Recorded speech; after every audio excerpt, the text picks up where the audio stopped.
राधे राधे, जय श्री कृष्ण। स्वागत है आपका हमारे लेक्चर में। आज के लेक्चर में हम किडनी के फंक्शन और किडनी के सारे फिजियोलॉजी के बारे में पढ़ लेंगे, यानी कि रीनल सिस्टम के सारे फिजियो को कंप्लीट कर लेंगे। तो चलिए चालू करते हैं वीडियो को बिना किसी देरी के, क्योंकि हम वीडियो में ज्यादा टाइम वेस्ट नहीं करेंगे। पेपर भी आ गया है, जनवरी में पेपर है, ठीक है।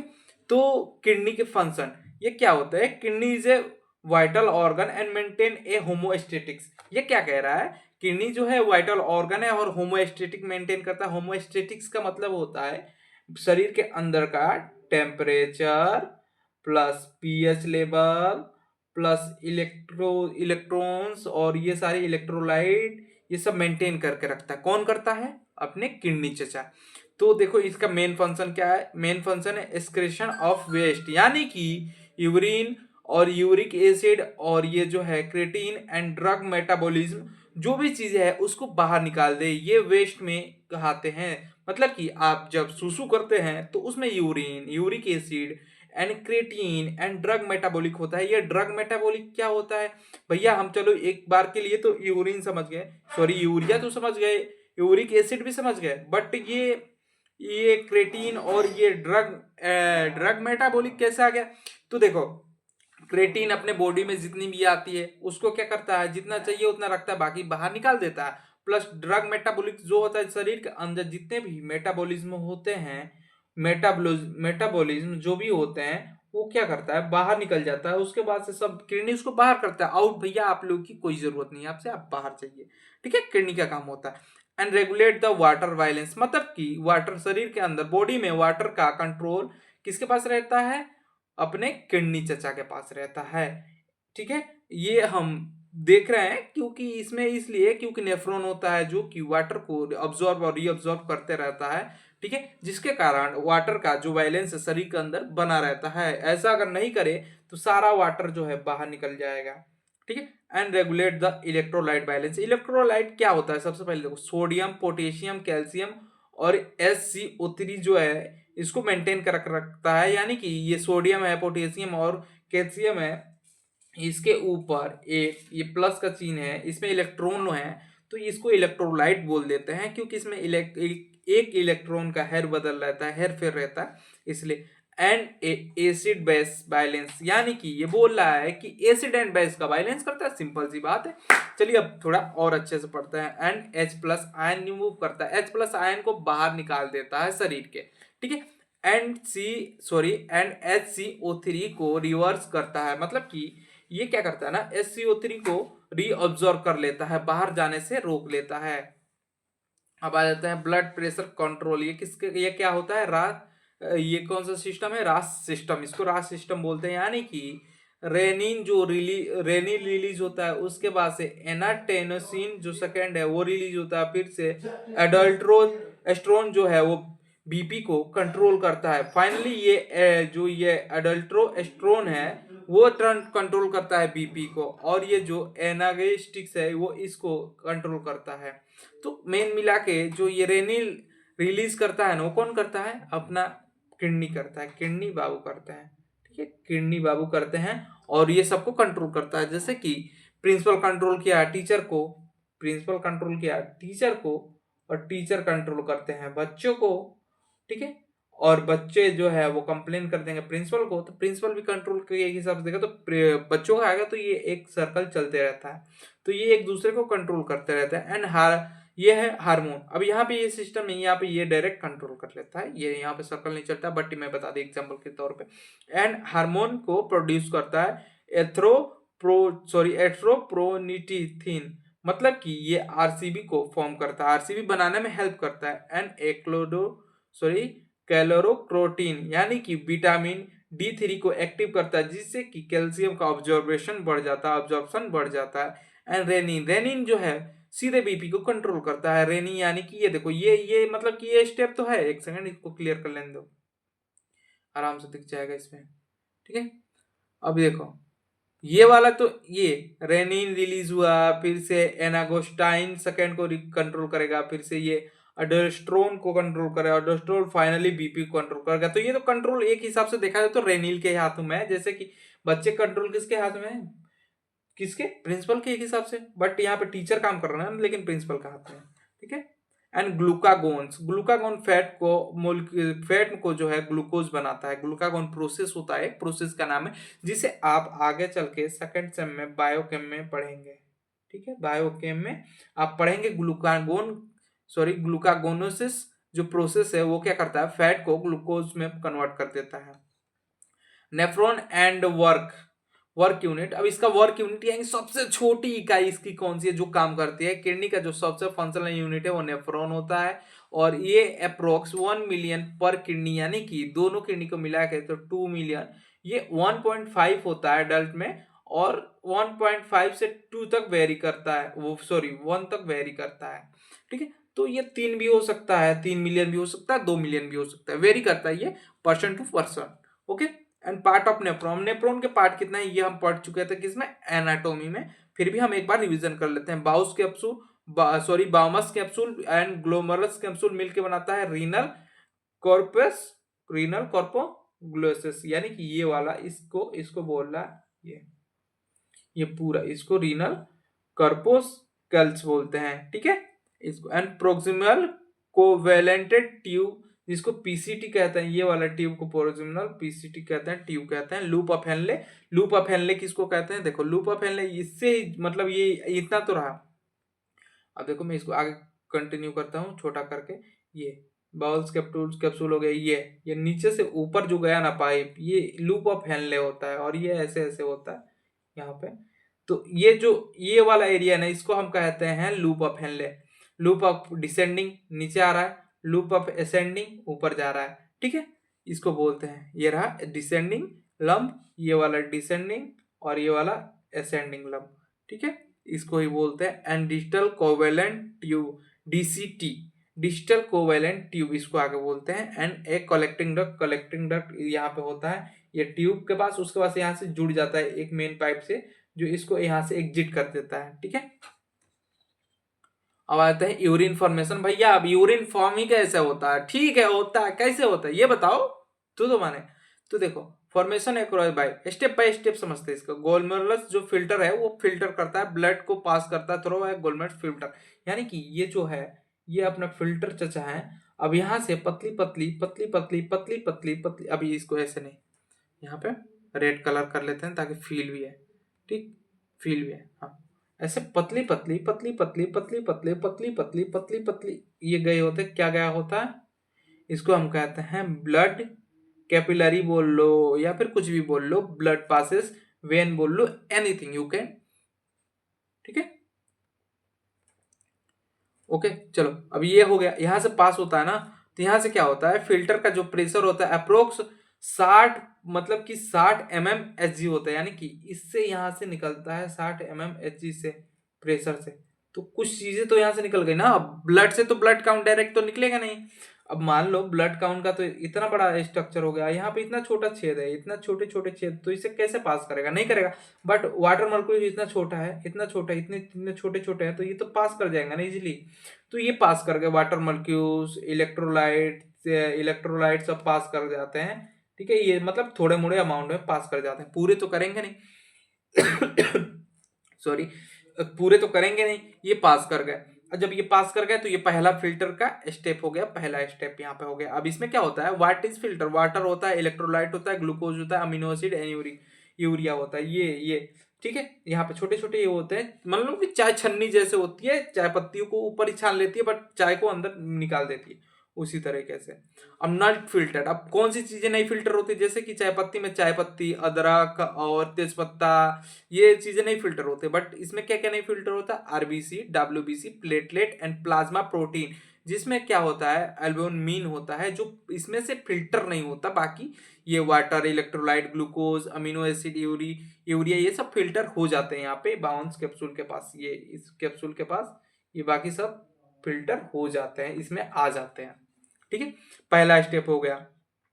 अब ये देखो, ये है ग्लोमेरुलस फिल्टर रेट। अब फिल्टर रेट क्या होता है, देखो फिल्टर रेट ये होता है कि मान लो कि नॉर्मल रेट क्या हो गया कि ये 1 मिनट में कितना पानी अंदर जा रहा है, उसको हम फिल्टर रेट बोल देंगे। तो इसमें 1 मिनट में लगभग 125 यानी कि 125 ml पर मिनट चला जाता है, इसके अंदर क्या क्या जाता है, इलेक्ट्रोलाइट जाते हैं, ग्लूकोज जाता है, और बाकी सारी चीजें जो है वो इसमें चली जाती है, इसके अंदर चली जाती है। ठीक है, 1 मिनट के अंदर इतने ml मिनट में चली जाती है। अब पर डे में, अब इसको कैलकुलेट कर लो, जितना मिनट है उससे इसको इंटू करवा दो, जितना पूरे दिन का मिनट आ रहा है, तो आपका अप्रोक्स डाटा आ जाएगा 180 लीटर पर डे। ठीक है, 180 लीटर पर डे। तो अब स्टेप 2 में क्या होता है, ये तो चलो ठीक है, ये हो गया। अब स्टेप 2 चलो यहां से फिल्टर हो गया। इसके बाद क्या होता है, जो ट्यूबुलर रीऑब्जर्वेशन होता है यहां से चालू हो जाता है। ट्यूबुलर रीऑब्जर्वेशन क्या होता है, देखो ऐसे ये बाउंस कैप्सूल है, यहाँ से पाइप जो है, पाइप पाइप ही बोल दो, ट्यूब बोल दो, पाइप बोल दो, loop of Henle, loop of extending, loop of descending.